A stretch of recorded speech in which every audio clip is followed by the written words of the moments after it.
mấy bán này chết bên này chờ cặp đâu ra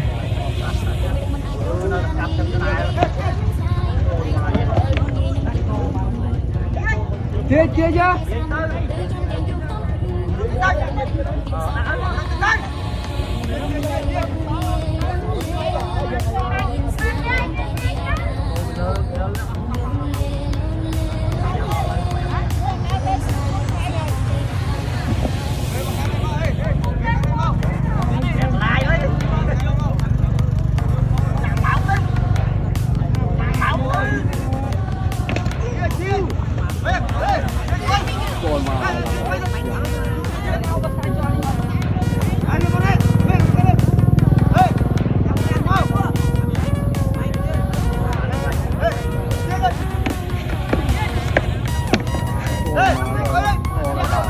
mà này Scott đáy này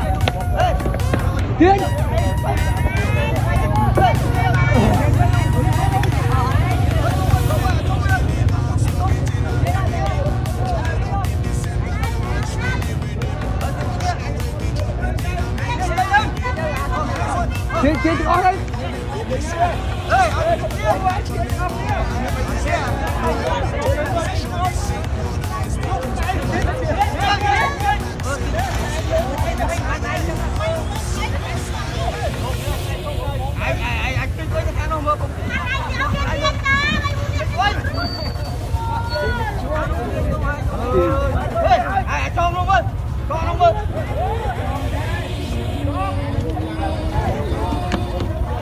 mà cho cặp vô thôi